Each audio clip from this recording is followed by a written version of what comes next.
Have you ever felt like you're trapped in a world that constantly changes and demands so much from you? Have you wondered why, despite everything you've achieved, you still feel restless, like something is missing? How often do you find yourself struggling with the complexity of life, trying to navigate through the clutter of thoughts, desires, and external distractions that seem to cloud your mind and steal your peace? And yet, amidst all the chaos, what if the answer to true peace and freedom lies not in changing the world outside, but in seeing the world from within? Welcome back to the channel, everyone. Today, we are diving into one of the most profound teachings in Buddhism that can radically shift the way we experience the world, seeing the nature without attachment. This simple, yet incredibly powerful concept has the potential to free us from the mental and emotional clutter that holds us back from true peace and happiness.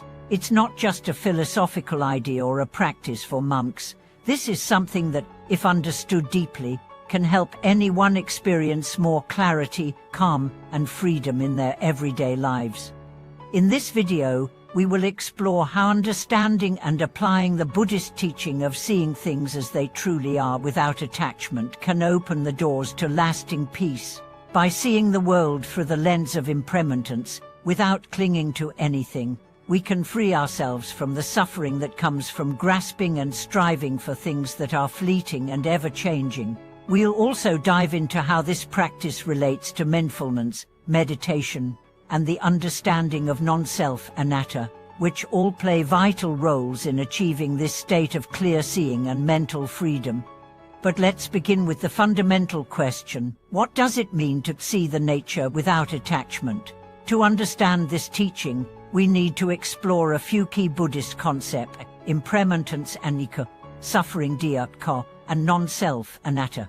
These three marks of existence are central to Buddhist philosophy and are directly linked to our ability to see the world clearly. Impermanence. The first mark of existence is impermanence, the teaching that everything in the universe is constantly changing and in a state of flux. Nothing is static, not even our thoughts, emotions, or the physical world around us. This impermanence is something that we often try to resist or deny, clinging to things we desire, hoping they will stay with us forever. Yet, the reality is that everything is subject to change. The reason we suffer, according to Buddhism, is our inability to accept the impermanence of life. We attach ourselves to people, possessions, experiences, and even our own ideas about who we are. But all of these things, no matter how much we cling to them, are impermanent. Understanding this simple fact is the first step in seeing the world as it truly is, without attachment. Think of it like holding onto a piece of ice in your hand. No matter how tightly you hold it, the ice will eventually melt. Similarly, when we grasp onto things in life, whether it's a relationship, material possession, or a specific outcome, we are grasping at something that is naturally impermanent. When we accept the impermanence of things, we stop clinging to them and start living with more ease and flow. Suffering. The second mark of existence is suffering, the reality that life involves pain, loss, and dissatisfaction. Suffering arises not just from physical pain or hardship, but also from our mental and emotional attachment to things that cannot last. We suffer because we cling to the belief that things should be permanent or that they should bring us lasting happiness. When they inevitably change or disappear, we feel the sting of loss, frustration, and despair. In Buddhism, suffering is considered an inescapable part of human existence, but it is not something to be feared or avoided. Suffering is a tool, a teacher, that helps us wake up to the reality of impermanence and attachment. The Buddha taught that the cause of suffering is attachment, our craving for things to stay the same, our desire to control the uncontrollable. By seeing the nature of suffering, we can begin to let go of the attachments that cause us to suffer. Non-self. The third mark of existence is non-self anatta, the teaching that there is no permanent, unchanging self. The idea that we have a fixed, eternal identity, is one of the biggest sources of attachment and suffering. We define ourselves by our job, our relationships, our past, our achievements. But Buddhism teaches that these are all illusions. The self is not a permanent entity, it is a collection of changing experiences and conditions. When we understand the non-self, we can stop clinging to a fixed idea of who we are, and instead experience life more freely and openly. When we see the world through the lens of non-self, we understand that we are not separate from others or the world. We are part of an interconnected web of life, constantly evolving and constantly changing. This understanding frees us from the burden of self-identity and allows us to experience life without attachment or resistance. Seeing the nature without attachment. So, how do these teachings on impermanence, suffering, and non-self lead to seeing the nature without attachment? Simply put, it means seeing the world as it is, without adding our mental stories, judgments, or desires to it. When we let go of attachment, we stop seeing the world through the lens of our personal preferences, biases, and attachments. We start to see things more clearly, as they truly are. This practice of non-attachment doesn't mean withdrawing from life or being indifferent. Instead, it means participating in life fully, without clinging to the outcome. It means enjoying life's pleasures without becoming attached to them, and facing life's challenges without resisting them. It's about experiencing life with openness, curiosity, and acceptance, knowing that everything is in a constant state of change. One of the best ways to cultivate this perspective is through mindfulness and meditation. Mindfulness helps us become aware of our thoughts and emotions without identifying with them. We begin to observe our reactions to the world without becoming consumed by them. For example, when we feel anger rise, we notice it, but we don't attach to it or act on it.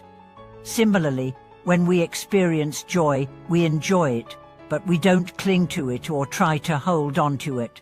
Mindfulness helps us experience the present moment without attachment to the past or future.